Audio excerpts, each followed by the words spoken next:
particularly a part about Ryan Reynolds, but let's go through. I can sort of summarize and tell you some insight as to what this all means. Blake Lively was not at the Academy Awards on Sunday, but... And this case just continues to not be black and white.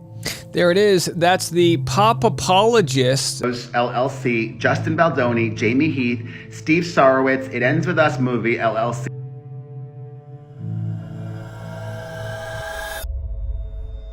Blake Lively and Ryan Reynolds have spent years cultivating the image of Hollywood's perfect power couple, but in the wake of shocking new revelations about the lawsuit involving Justin Baldoni, it seems like their carefully crafted public image is starting to fall apart. From exposed secrets to questionable legal tactics, things are spiraling fast for the couple. And now, it's not just Blake's team taking hits. Ryan Reynolds is officially being dragged into the controversy. Could this be the biggest mistake of their careers?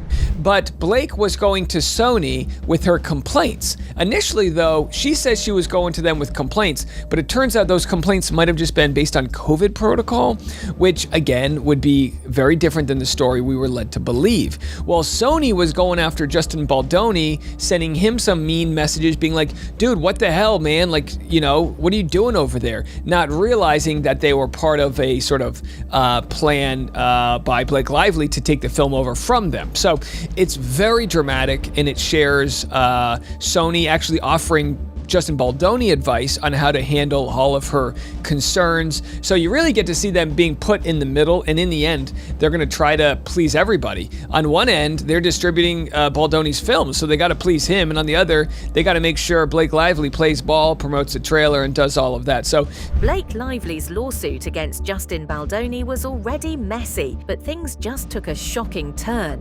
New reports suggest that Blake's legal strategy may have backfired, and now Ryan Reynolds is paying the price. For years, Ryan has managed to stay out of the drama, but now that his name is being pulled into the lawsuit, his reputation is suddenly at risk. Particularly a part about Ryan Reynolds, but let's go through. I can sort of summarize and tell you some insight as to what this all means. So the film has now already made $242 million worldwide. It could reach up to $300 million, and that's a huge amount for a summer film like this, especially one like this. It appealed, though, to female audiences, and it's now taken off.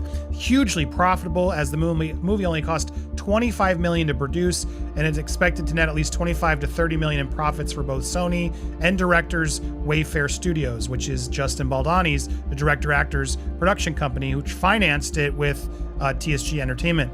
The deal-making points puts that figure at double. Those margins don't include proceeds for cinema or box office bonuses for Blake and Baldoni. At the end of the day, it's a lot of money that everyone's going to now reap from this reward. Now, the sequel is an obvious, like, well, duh, they have a book Colleen Hoover has written. It starts with us in the final cut of the film. Sources say that came as news to Baldoni, who thought the scene had been ad-libbed by Blake.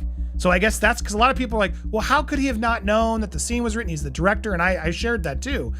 But apparently she had just had her lines rewritten, so she was funny. And if you've seen that rooftop scene, it makes more sense given what she's saying, that he must have buttoned up her dialogue so he could respond better and sort of ad-lib with him, and he didn't realize that was given to her by Ryan Reynolds, apparently. The other issue is that the WGA is now potentially involved. It could be a guild violation. The fallout from this scandal isn't just affecting Blake and Ryan, it's now impacting the entire cast of It Ends With Us. At the Oscars red carpet, one of Blake's co-stars was put on the spot about the lawsuit, and their reactions said it all. Hollywood loves a scandal, but when even your own co-stars seem uncomfortable talking about it, that's a major red flag. Actress Blake Lively was not at the Academy Awards on Sunday, but the up-and-coming film editor was definitely a topic of conversation everywhere in Los Angeles the past week.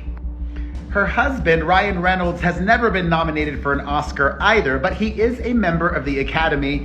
He, too, skipped the big ceremony. And Justin Baldoni was not there either, obviously. But this fella did hit up the party circuit. Some of you might know Brandon Sklenner from 1923, the TV show, or from It Ends With Us. He has previously come out in support of Blake Lively. Are you Team Blake or Team Justin? Glenner responded saying, "I just want people to remember why we made the movie in the first place and what it stands for, and just keeping the focus on that." I have someone very close to me who's going through what Lily, the character that the plantation princess played, is going through for a long time, and I've been on the front lines helping her navigate that space. So that movie meant a lot to me, and it means a lot to her. It was one of the reasons that me doing that movie gave her the strength to change her life. It's unfortunate that things get taken away from what the ethos of that thing is, and it gets convoluted. So, that was a few weeks ago on Sunday night at the Vanity Fair Oscar party. It's no secret that Ryan Reynolds has been one of Hollywood's most bankable stars, but things are changing fast. Insiders claim that his involvement in Blake's lawsuit is seriously damaging his career. Some are even saying this is the moment that Ryan's entire Hollywood run could come crashing down. For years, he's been untouchable, but now it seems like the internet is starting to turn against him. Blake and Ryan get the rights so they can shoot a sequel to the movie. They get full control, no problem. And the New York Times basically teamed up with Blake Lively and Ryan Reynolds to ruin Justin's reputation. Now, I know actors suing each other for their reputation may seem stupid, and it kind of is, but you gotta understand, the celebrities of this caliber especially, their reputation really is everything. They got products outside of this. If you don't like them, then you don't buy their products outside of this. They lose out on millions. They also lose out on acting roles. Their careers are basically ruined. So they're suing each other for millions. Blake suing Justin, Justin suing Blake and Ryan. So people said, okay, this is a he said, she said thing. We don't know who to believe. But like I told you earlier, this story is deeper than it seems. Justin comes out and says, how about this? How about I prove I'm right? And they're all lying. And here's where things start to get wickeder. As more evidence surfaces, it seems like Blake's team has been desperately trying to control the damage. Reports suggest that journalists and media outlets have been pressured to avoid covering certain aspects of the case, especially when it comes to claims made against Justin Baldoni. This raises a huge question. If Blake has nothing to hide, why would her team be so worried about what the press says? Black and white, no bias, right? Justin Baldoni mixed to negative. The article spends significant time discussing Baldoni's connection to the Baha'i faith and how his religious and personal behaviors may have contributed to the conflict. Again, how his views, personal behaviors related to his faith has contributed to the conflict, right? And it goes on and says, the article also details how his faith-driven approach made people uncomfortable compared to Scientology and highlights allegations of unprofessional conduct on set. Again, asking people how they feel to express moments of joy in meetings. Like that's what they got. That's the spin that they're taking right now. And if you look on Blake Lively's sentiment analysis, it's generally positive, with some nuances. Then she wanted access to the edit bay with the director. She wanted to hire her own editors as well. So she did, so that they could make her version and cut of the film, right? And what'd she do then? Well, she goes and screens it to her friends and family. She goes to Book Bonanza, uninvites Justin Baldoni, invites the rest of the cast to screen a movie that she edited with her own editors that Justin Baldoni didn't even get to watch. His own film, the director of the film, didn't even get to watch his own film. Then what else happened? Well, Ryan Reynolds, he openly mocks Justin Baldoni. While Blake and Ryan's PR nightmare gets worse, Justin Baldoni is not backing down. In fact, he's now calling Blake out directly for allegedly trying to keep evidence from going public. Could this be the moment when the entire narrative flips? But the fact that Taylor Swift does not want to be near Blake Lively right now. And this case just continues to not be black and white. There it is. That's the pop apologist discussing why Taylor Swift has been quiet on the sidelines. Again, pop apologists Looks like we're going to have on our show very soon, working on a date there, but very interested to hear their other opinions on the matter. They cover all things pop culture news. They've crushed it on this case.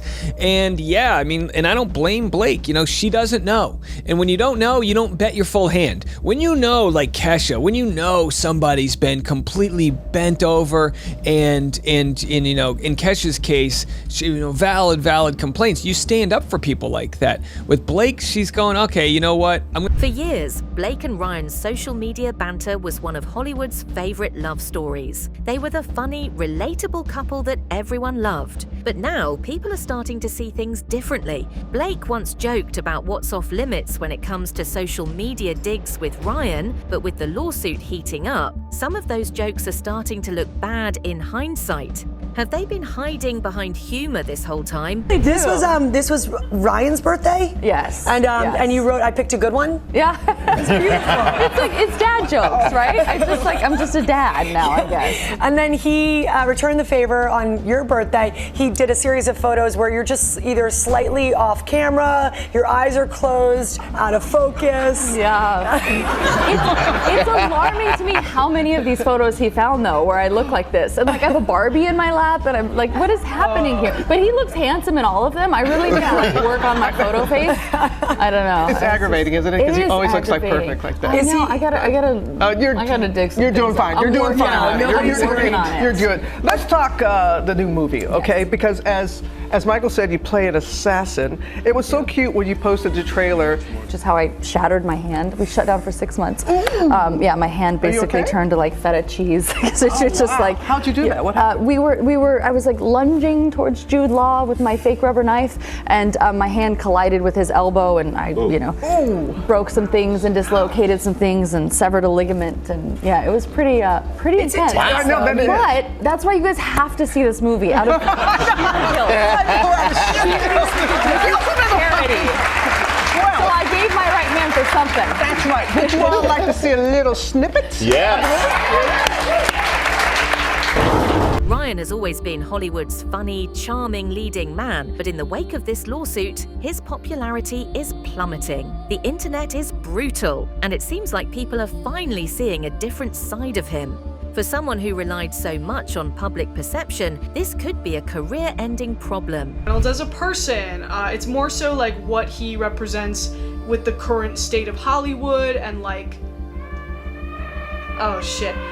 There's another elephant in the room that we have to address before we go any further. Now, I remember seeing the first Deadpool in theaters back in 2016. I haven't seen it in a while, but I liked it at the time. I'm sure a lot of the jokes in it probably still hold up, but I think we need to remember that Deadpool came out in like a different culture, a timeline so different that two of that movie's most prominent stars were TJ Miller and Gina Carano. It's 2024, we're all a little bit more jaded and cynical and tired of like, Hollywood fuckery and whatnot. And I think that has allowed everybody to collectively embrace the mindset of like, let's unpack Ryan Reynolds and his current place in popular culture. As Blake and Ryan's reputation takes a hit, Justin Baldoni is walking away with a huge victory. New reports suggest that his legal team just secured a major win, proving that this lawsuit is far from over.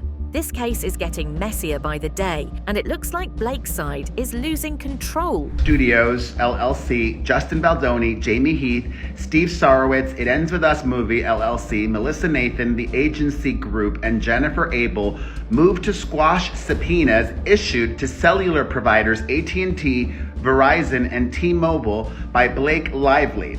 For the reasons that follow, the motion is granted in part and denied in part. Lively served the subpoenas on or around February 12th. The subpoenas requested all documents concerning ingoing and outgoing calls or text messages related to telephone numbers belonging to certain Wayfarer parties and related individuals. Within the time period of December 1st, 2022 to the present, the hair care professional wanted all of this information for an over 2-year period. Another shocking revelation in this drama is Ryan Reynolds' rumored temper. New reports claim that behind the scenes, Ryan may have been a lot angrier than people realized. Some are even suggesting that he played a bigger role in this entire lawsuit than he's letting on. Could this be the real reason why so many people are now turning against him? Came from this guy, this trainer, who's clearly closer to them and wants them and showing them off, pinning them all over his Instagram to get other celebrities so he can get more people to join his gym or whatever. This is where it all came from? Through hearsay, through that? And then just to focus a second, again, allegedly, if this guy is the one who did it, and you're telling me your client now, Justin, who's become your training, is talking to you about concerns or whatever. Who knows how he asked it, or if he was just brought it up in passing, like, oh man, I got this big lifting scene that I got to do, and I don't know how much she weighs. Like, can I lift that much? There's a million ways you could say that are not offensive to like two dudes talking, where he's not trying to shame her at all. But the way that the trainer then goes and tells Ryan and Blake can be misinterpreted a million different ways, because that's hearsay, whisper down the lane, you know what I mean? How she and Ryan treat these movies and shoots as athletic events. It's part of the job. It's one I knew and part of, it's great, yada, yada, yada. I'm very, very appreciative, not just in my experience now, but also healing from experience past. So thank you, we're gonna kill it. But she says literally, your voice memo meant a lot. It's deeply appreciated. You are everything you promised to be as a collaborator. Thank you. So this is the guy who's fat. She's learned later he fat shamed her everywhere. Are you sure? Or was your trainer maybe wrong, Blake? Like, it is insane. And even he says, look at this.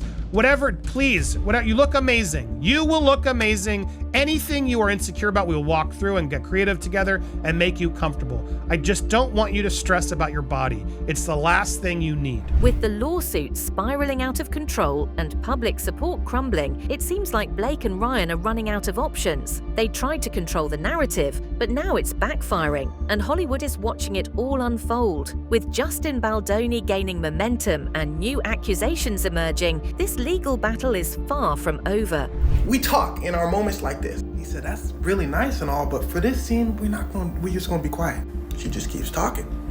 He gets pulled to the side, and this is all happening in the scene he released. By the producer, the cameraman, they said, look, we trying to get the shot. She over there yapping, tell her to stop. He said, I'm trying. Now, after Justin released that moment, everyone started looking at Blake, right? They said, girl, what's going on? Her lawyers jumped in front. They said, y'all wasn't watching the scene for real. Blake was just uncomfortable. That's why she seemed like she was happily talking and all that. She was uncomfortable. Ain't that right, Blake? Blake said, uh-huh. They said, yeah. And sure, there can be an argument for anything, but what I told you was just one thing in a 200-page list of text receipts upon text receipts and videos that Justin released to the public. Now, there's one more thing we gotta mention from Justin's court documents. Blake and Ryan built their careers on being Hollywood's most beloved couple, but now it seems like that image is finally breaking apart.